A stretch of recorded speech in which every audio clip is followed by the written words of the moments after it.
So I'm prompting ChatGPT because a friend was getting really ranting about AI scraping. And that quick new ChatGPT update spit out my friend's content, copyrighted, with a warning on the page for many years, and entrusted to me of his story of survival. It sort of freaked me out.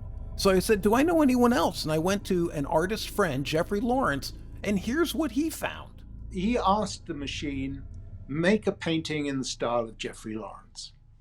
And what did the AI do? It scanned the internet for all of the images of mine that are on there. And I just picked one that's sort of similar. Okay. But there are huge differences between the two. Huge. Yes, on first glance, you could think, oh, yeah, that's a Jeffrey Lawrence. But I would never do that in the background. I would never make a background like that. And then when I started looking at it, I started realizing, well, the subtlety isn't there. What's it done? It's analyzed my light forms. But if you look at the left-hand side above his ear, what is that? I would never do that. If you look at, it's supposed to be reflected light. Knowing Jeffrey, it was like a gut punch. No compensation, no notification, and they're using his art, and not even in a good way. See, it's nice to talk about ethics and morality as all sometimes these AI meetings love to talk about data. What about business? What about people? Often we as people outside these billion-dollar unicorns say we have nothing to hide. But this AI world of public spaces is crazy. Now anything you post on social or a website or anywhere their bots go is part of AI. It's you basically give them permission by posting on what's called a public space. Why? Because there's actually no rules that cover this. And my experience is so not alone. Kelly McKernan discovered Midjourney users were including their name, their style, in more than 12,000 prompts. Owls, cyborgs, gothic funeral scenes, and alien motorcycles. Some near exact copies of McKernan's works, according to an article in the New Yorker. Then stock photographer Devin Allen, who did a Baltimore photography series called A Beautiful Ghetto. When the Freddie Gray uprising and movement happened in Baltimore, he was the one taking the pictures on the street. It went hugely viral, and then it pops up in an AI image generator like Stable Diffusion. Though to their credit, they are talking to him about some compensation and working something out that I could research. And finally, another one, concept artist Carla Ortiz, who's really leading the charge, found her character designs and illustrations were being used as inputs, leading to derivative works, no permission, no compensation. She's writing them, she's taking action, and that's something I want to encourage you. In episode 44, The AI Optimist, Consent or Pay, AI scraping of public content demands a new licensing model. Listen, influencers, creators, painters like Jeffrey Lawrence, photographers like Devin Allen, this is not isolated. This means that if you create something unique and you want to put it out and share it, which is why we use this space, you're training AI and you're not getting compensated. And at a point, not everyone wants it, but we need to know, one, where we are, scraping, how we got here, how we're given permission, not just to big companies. And I'll do a really quick non-tech primer on what AI scraping is and how it's being used. Not to point fingers, but there's no rules, so people are taking advantage, and most people don't even understand it. It really goes down to the concept of public space. Scraping by anyone, everything internet and social makes anything you post public domain. And well, that I know you don't care about your dogs or your sunset photos or the flower photos I post. What if somebody wants to do something else with that, not just OpenAI? There's this whole world worldwide having access to that. And don't you have some say? This is a change in thinking because most of the AI voices won't tell you that you do. And I'm seeing ones that really, really do. Because their jobs aren't being taken, but their work is. That's serious. We've seen what happened to musicians at Spotify who've lost all their ability to support themselves and have to charge us hundreds of dollars to see them live. So if I'm an artist, if I'm a creator, influencer, social, on TikTok, anywhere, either I give you permission or you compensate me if you're using my data. Now that's going to be tricky unless you're really hitting it, but you can use this as a business model.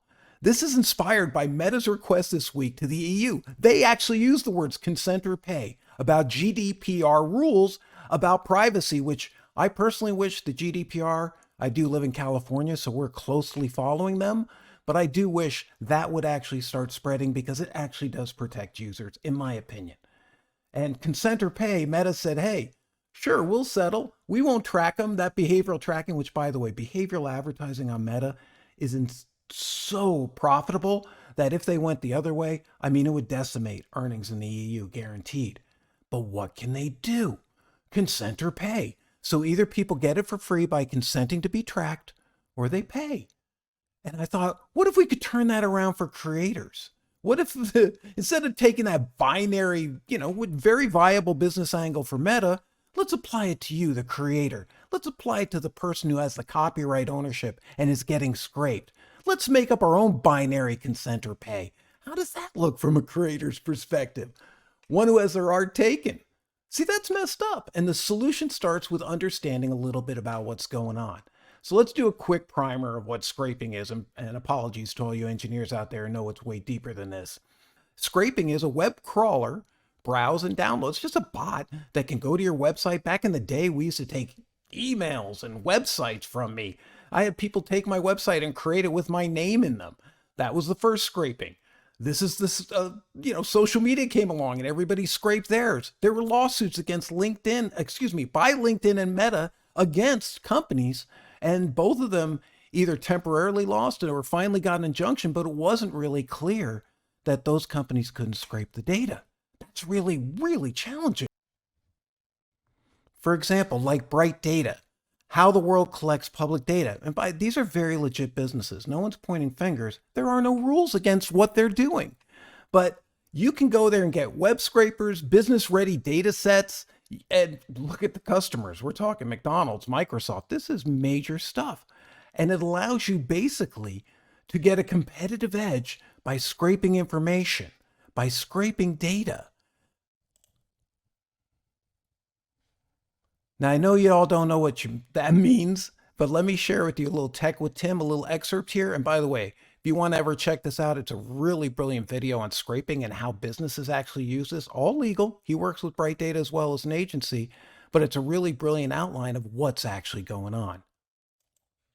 Now, I won't lie to you, this is not as trivial as I might make it sound. Most companies are going to actively block you from grabbing this type of information, and even if they do provide an API, you're most likely going to deal with rate limiting, out-of-date information, and a whole bunch of other issues that can completely ruin the whole point of even having this system. That's why what you most likely need to do is build a web scraper. Now, that's exactly what I attempted to do for this video. I set out to build an automated web scraper.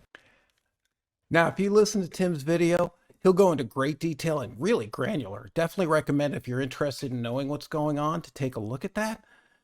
But the idea is that these aren't large businesses. Small businesses can compete and pull prices, pull travel information. You can do it for your personal use, but where does that business use come in? And people are using this to strip email addresses because they're on public places. Some say LinkedIn. I don't think they do it as much there anymore, but your website, they definitely do. And then they somehow convince others to email them, which is actually against CAN-SPAM. So let me give you a licensing framework now. Let's dive into the nitty-gritty, and this is all included in details on the AI Optimist post about this pod.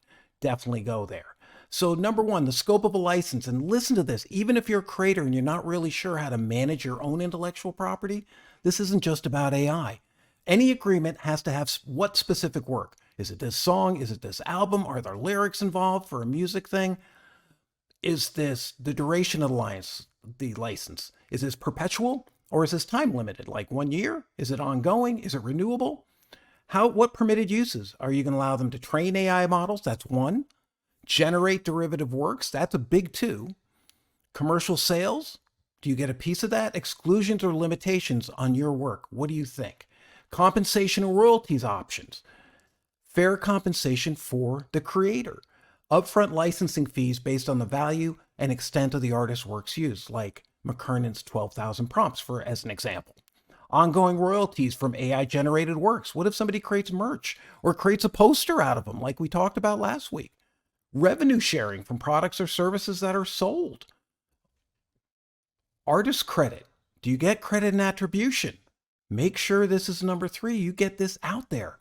Clear attribution that it's yours. Prohibit the AI company from using your name likeness in a defamatory or derogatory manner, like somebody bad prompts what you're doing. It could really turn against you. That's where we have to worry about deepfakes.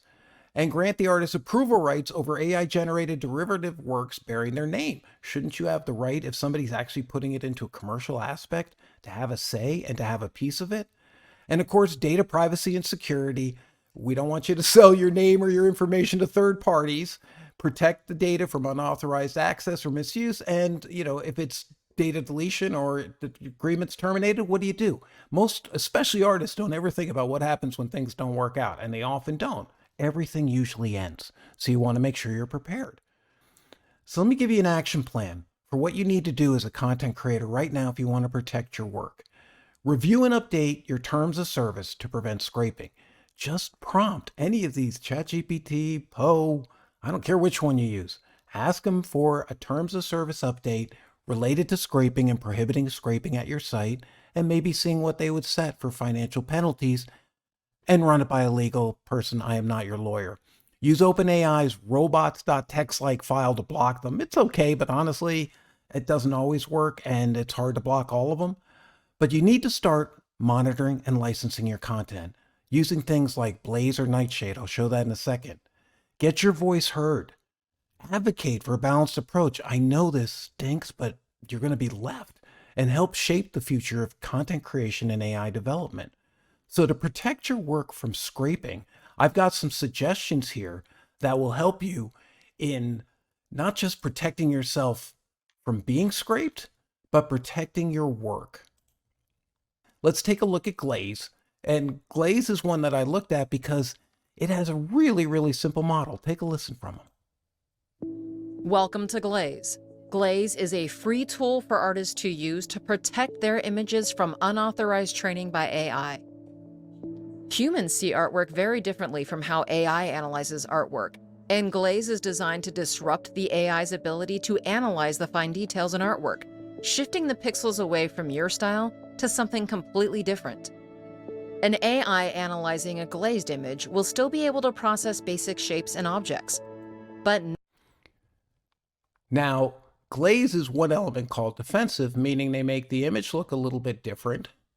And I want to show you.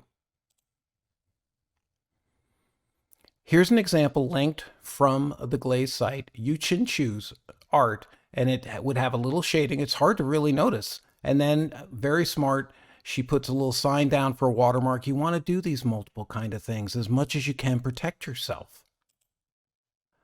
Now, the thing about Nightshade that I really like is Nightshade is offensive. So just like Koodaroo said it was poisoning, basically the bot comes out, it starts responding, sending weird prompts, maybe sending too many prompts. It's a weird techie thing, but the bottom line is it's sort of offensively while defensively making the image harder for AI to really read and understand, which means it keeps it out of AI.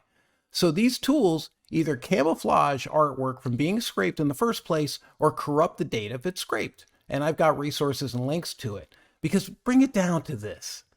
While direct compensation for any of the people I've talked to has been limited, and OpenAI is promising some media listing where you can bring this up in 2025, I don't think people are taking it seriously. And this is the one thing. If we're all going to have going into creator economies, solopreneurs working with this stuff, we need to know that our original work that we are doing outside of AI doesn't just feed AI. And if it does, there should be some form of compensation. Some companies began negotiations with artists over licensing fees, but no comprehensive solution has emerged. We haven't created a framework. So let's invent one together. When someone entrusts me with the book of survival, it's personal. And when someone takes it without permission, it's not the end of the world, but it also sort of sucks. We don't need to be this way.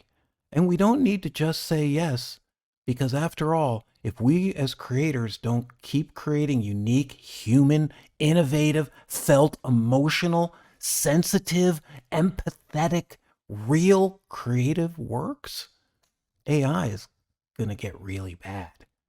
It needs us, and we need to remember that when we do things like scrape. Consent or pay, it's your choice. Hey, Meta said it to the EU, let's say it to the LLMs, especially root along some of the people fighting the battle right now. Maybe join them.